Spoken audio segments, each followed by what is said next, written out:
Today, I'm going to teach you how to enter the service mode on your 2023 or 22 and above latest model BMW. Slightly different. We got to come to our engine button. We're going to need to press it 3 times really quickly. 1, 2, 3.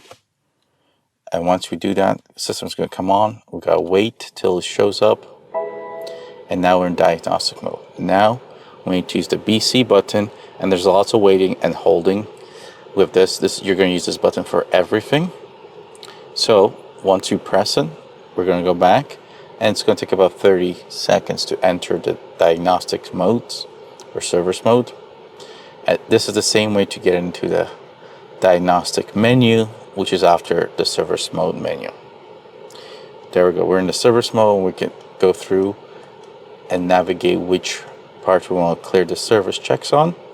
Again, you will use the BC button to hold, clear, and you'll get a reset possibility. So for example, here, I want to hold this for a couple seconds, about 10 to 15, you'll get a prompt. Once it's attached, really you want to say, in this case, I don't, but I'm just going to cancel it. So here's all the options. Don't forget to like, subscribe, and comment